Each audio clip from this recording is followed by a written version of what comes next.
Hello, friends. Let us start with the last part of the continuous series that we have been doing, that is drafting of a virtual message. Today, we are going to deal with the brainstorming questions that are there at the end of your chapter. Now, we have been completing two videos prior to this. In the first video and the second video, I have given you a brief introduction of how and why a virtual message is drafted. It is very important for us to understand the need of communication and the effective ways in which we can communicate. Now, in this chapter, my dear students, we have learned how to draft a virtual message. Now, when you are writing a message, you have to keep in mind about the few tips that few mistakes that you have to avoid from doing. So before I begin with the questions, let me quickly give you a recap of the gist of the entire chapter that we have done. I hope that you have read the text and then you are going to solve the entire exercise along with us. Now, I am not going to give you the answers of every question. We have solved a few examples here, and the remaining ones you have to attempt in your notebook by yourself, so that it will be easy for you to understand that how this question is attempted. Now, before that, I would tell you the format of that virtual message. First, you have to write the date, then the time. Second, third, you have to write the name of the receiver to whom this message is addressed. Then the body of the letter or the message that you are going to draft. After that, the name of the person who is writing the message. It's not going to be you, the person who is writing the message. And then after that, after the body of the message will be the name of the person who is sending the message. Now, a few points that you have to keep in mind, my dear children, is that you have to write only the important details of the conversation in the message. Do not write a very big message, a very lengthy one. It is not given to you to translate. I've already told you in the previous video that there will be a conversation given to you between two people. Okay, now you know what is a conversation, a dialogue. And you have to write a message out of that conversation or the dialogue that is given to you. So when you write a message, the message should not be more than 5 to 6 lines. Keep that in mind. You have to be very precise. You don't have to translate word to word and line to line. Only the important details you have to take from the conversation, and you have to write a message out of it. Then the second one, no extra information needs to be added. You don't have to add any extra information on your own. Grammatically, you have to be correct. Then indirect speech should be used because it is a reported speech. A conversation is given to you and you are reporting that. You are going to draft a message out of that conversation, so it has to be in the past tense. It should be written in simple language without any abbreviations. Okay, no ambiguous language to be used. No, no pun has to be attached here. You have to write what you mean. Okay, no intended meaning has to be written here. Now, when you're writing it in a simple language, you have to keep in mind that there should be no confusion in the mind of the receiver of the message. Be friendly and be polite. Okay. Now, this is what the important point of today, this drafting of a virtual message is. Now, one example they have given you in your textbook, and the page number is 163. They have given us a conversation and they have asked us to write a message out of that. Okay. So now let us see what that example is. You receive a telephone call from your mother's office when she is not at home. You have the following conversation with the speaker, but you have to go for your tuition class. So you leave a message for your mother. Write the message within 50 words using the information given below. Do not add any information. Now, The situation is very clear. There is a phone call for your mother who is outside and who is at work. Someone from her office is calling your mother, and even you are not there at home to give the message to your mother. So you are making a point that you are writing a message for your mother where she can see the message. Okay? Whatever the conversation happens, or whatever message is passed on by the speaker, you have to just write that much message for your mother. Maybe an important message is being passed on. Keep in mind you don't add any extra information of your own. Now let us see first the conversation. Now Ambuj, hello. Mr. Rastogi, hello. May I speak to Ms. Dikshit, please? I am Naresh Rastogi from the office. Ambuj, Mom is not at home right now, Mr. Rastogi. In that case, can you give her a message? It's urgent. Please tell her that the meeting fixed for tomorrow has been rescheduled. Ask her to check her mail as soon as possible for the details. Please don't forget to inform her. Ambuj, don't worry, I will tell her as soon as she returns.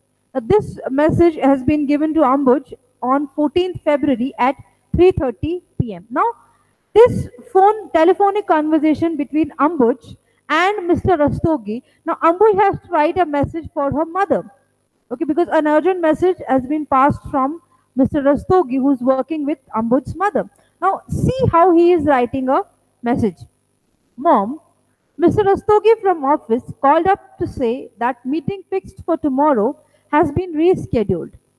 He wants you to check your mail as soon as possible for other details. He said it was urgent, Ambuj. Now, if you look at the message, only the important detail has been passed on from by the son to his mother. Okay?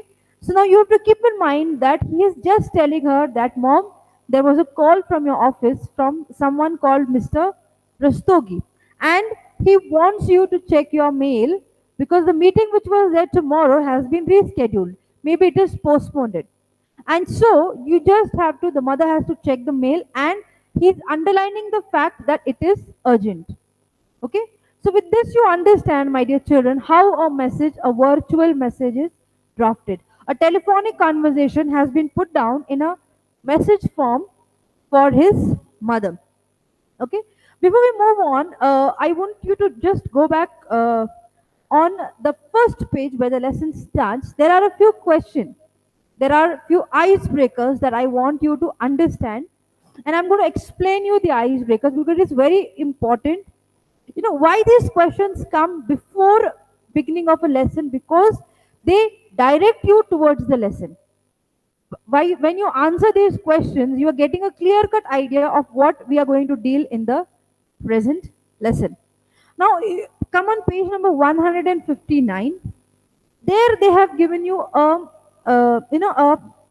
diagram, or a flow chart which is about feedback, encoding, message, decoding, receiver, and then there is noise and there is a feedback. Now this is a communication cycle. Now what do you mean by communication cycle is that whenever a person needs to communicate, he thinks of an idea. First, what message he wants to give or for what he is communicating, that comes to his mind, so he encodes means he thinks that, he comes to a conclusion that this is the message that I want to give. After encoding, then he goes and searches for a proper channel or a medium through which he is going to communicate. कोई साधन होना चाहिए communicate करने के लिए, क्या वो phone से होगा या लैपटॉप से होगा या इंटरनेट से होगा, that medium should be there. When the message is sent, the receiver starts decoding that message. Now decoding means he's trying to understand the message or the information that has been sent by the sender. Now the sender encodes and the receiver decodes that message. And then the sender has to give the feedback again to the receiver has to send the feedback again to the person who has sent the message. Now this is what we call as two-way communication. Two-way communication means where two people are conversing or communicating one on one. Okay. Now come to the second question. People send messages to other people for different purposes. Mention at least 5 purposes or the reason for which messages are sent. Now, why do people send messages? Why do people communicate? Now, you have to write at least 4 to 5 reasons for what people communicate. Firstly, people send message to give suggestion, then to express their feelings. If they're happy or if they're sad, they share that feeling with people. To give information, then the next one is to persuade someone, to make someone agree or come to terms with the sender, and maybe to inspire. These are the 5 reasons that the messages are written. Next, there is a tree diagram given for you. The two types of messages, formal and informal ones, okay, in the written form. Now, informal messages, just as we have in letter writing. Now, you are very familiar with the letter writing, right? There are two types of letters. One is friendly letter and one is business letter, which we call as business letters are called as formal letters. Similarly, there are two types of messages, formal and informal. Formal messages are sent to people for business purposes or for work purpose. Like, for example, they have given you this table that you need to complete. One option they have given for you. Informal messages are sent to parents. Now, whom else do we send informal messages? We can send them for relatives, to friends, the messages that we post on social media, and non-professional messages. Now, non-professional messages here means that the messages that we send usually for non-working purposes, okay, a friendly conversation that we carry out are all termed as informal messages.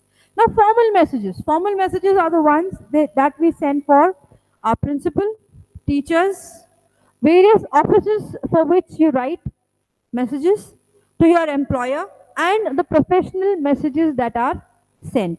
Now, very clearly we understand that these are the two main types of conversation, that messages that are there in our book, formal and informal ones. Now, let us begin with the brainstorming questions. Now, these questions are present at the end of your text. Okay? So now all of you just be ready with your textbook. I want you all to be ready with your textbook so that we both can understand what is going on. You can understand. Okay? And write down the answers in your textbook.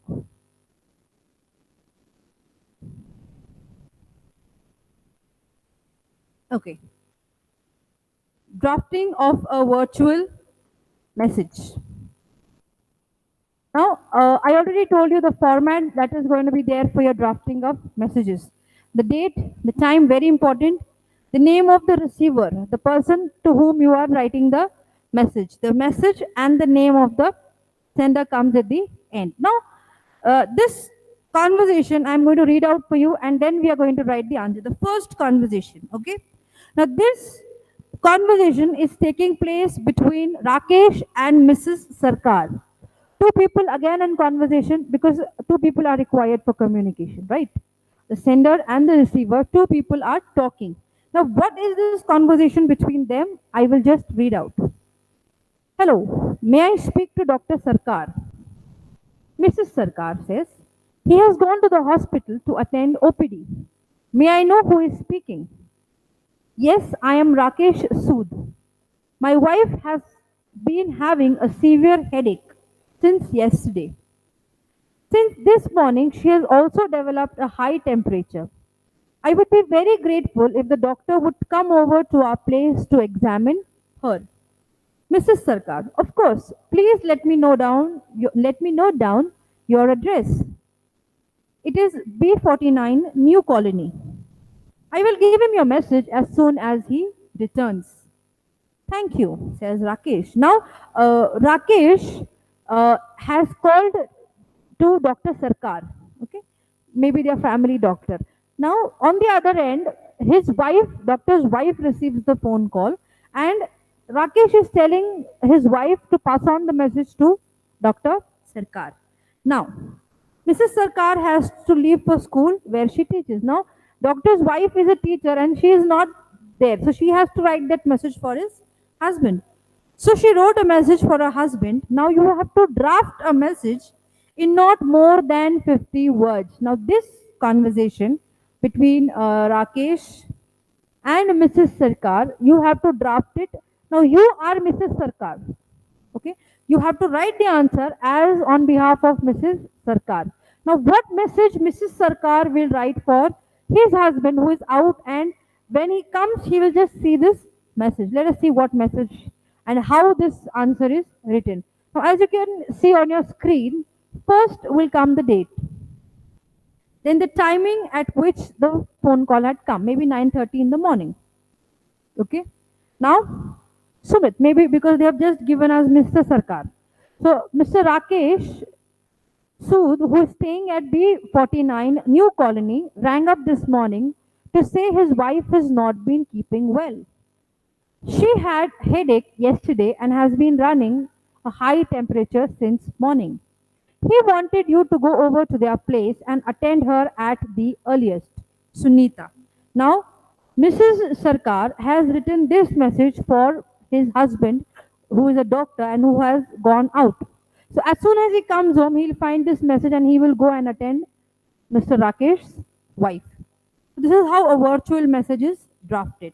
Now, let's move on to the second conversation or the second question that they have given for us. Okay. Now, I am not going to read the entire conversation, my dear student. You have to read that conversation and you have to write, and I will just read the question. Now, Shekhar and Amrita are the two persons in conversation in this question. Amrita has to leave for office, so she wrote a note for Surajit. Draft a message in not for more than 50 words. Now, Shekhar is calling. Okay. Is this 28473892? Amrita. Yes. May I know who's speaking? I am Shekhar. I want to speak to Surajit. I am his friend from IHM Goa. Amrita. I am his sister. Surajit is not at home at the moment. Can you ring up a little later? I shall be a little busy. Actually, I have a placement at Hotel Mumbai and will have to join with immediate effect. So, right now, I am trying to get all the formalities completed. This is the news that I wanted to give Surajit. Will you do that for me? Also, tell him that I will let him know my new cell number as soon as I get one. I will do that. Bye bye and all the best. Now, Amrita has to write a message for her brother. Okay? And now, what message Amrita is writing? Let us see. Surajit, your friend Shekhar called up yesterday to tell you that he got a placement in Hotel Mumbai. At present, he is busy getting all the formalities done, and he would be giving you his number at the earliest as soon as he gets it. This message is written by Amrita. Move on to the next question. Okay, the next question is about, I'll read out the question for you. Okay, you are Priyanka, a personal assistant to Miss Sen. She was away attending a meeting when Mr. Garg rang up. You spoke to him and jotted down his message in your notepad. Now you are a personal assistant to someone called Miss Sen, and there is a phone call from Mr. Garg. Okay, and you are writing down this message for Miss Sen. Now, what message have you drafted? See, Mr. Garg rang up at 5 p.m. He has received CDs and posters. He will be coming tomorrow, and he is thanking her, Miss Sen, and he will be giving over the check tomorrow for those CDs and posters. Now, let us see how she has drafted or how we will draft this message. Now, because you are a PA, because you are a personal assistant, you are working under this employer, so she will use the word madam. Madam, Mr. Garg rang up at 5 in the evening while you were attending a meeting. He said that he had received the CDs and posters and would come tomorrow to express his thanks for you. He would also hand over the check tomorrow personally to you. Priyanka, and down she is written by PA. Okay? And the last question, my dear students, that we are going to do today is the fourth question, that is, Rajat comes home from school and finds the door locked. Since he has a duplicate key, he enters and finds a note from his mother kept on a table. In it, she explains that she had to run to the hospital with Mrs. Manohar, their neighbor, who met with an accident. She has also written that he should have rice and curry kept on the table for the lunch. He could heat the food in the microwave oven if he wanted, but he should be very careful by handling the switch. Okay. Now, uh, you have to write, you have to translate this information into a message where you want to, where you are telling the mother has written a message for his son who has just returned home, Rajat, and you have to draft a message where you have to give all these instructions to Rajat. Okay. So when you start up, it would be Rajat, and when you end down, it would be mom. So in this way, my dear students, in this lesson, we have learned very beautifully that how a virtual message is drafted. Okay. So when you draft a message, you understand that it is a need of the hour to understand the necessity and the importance of drafting a virtual message. Now, there are many other questions that are given below, and the message is already there. The conversation would be given, and from conversation, you have to fill in the detail and you have to draft a message. Now, on page number 165, if you can see, there is a box that they have given you. If you can see clearly in your textbook, this is a table that they have given for you to complete. Now, given below is a template for a message. Imagine you are working as a receptionist in a company and you are supposed to maintain all the call records. Complete the detail. Now, what you have to do, you have to complete the detail given that they have given you. Now, if you look at that template, they have given you the boxes, and in that you have to fill in the details. Like call for means किसके लिए phone call आया है, किससे आया है. For means to whom, and from means who has called. From which company, then date, time, phone number, message. Now, when you write a message, my dear students, again I am telling you, and I am underlining this fact because it is very important. Do not write a very lengthy message. It should be short, and only the important facts and details are to be given. Then they have given you a few options down. Means have they called, or they have returned answered back to your call back, or will call again. What they have done. So you have to circle that. And taken by, that means who has attended this phone call. So in this manner, now you have understood at the end of this session, at the end of this lesson, that how a virtual message is drafted. You have to keep in mind that all the things that I have told you in this present lecture, and keep in mind that writing is very important. Practice is very important. You know, whenever a chapter is dealt with you, whenever we are discussing the question answers, we are not leaving it over to you, children, so that you do it on your own. We are solving a few examples for you because it will be easier for you to attempt the other questions. Okay, a very interesting lesson, a new topic that you have learned in this academic year. Few more new and interesting topics are going to come your way. Okay, so keep studying, stay home, stay safe, and keep studying. Whatever your doubts are, just write it down, and we'll try to solve all your doubts as we get to know each other. You can ask your doubts on the WhatsApp also, on your group also. Okay, thank you very much. I hope you've understood this lesson, drafting of a virtual message.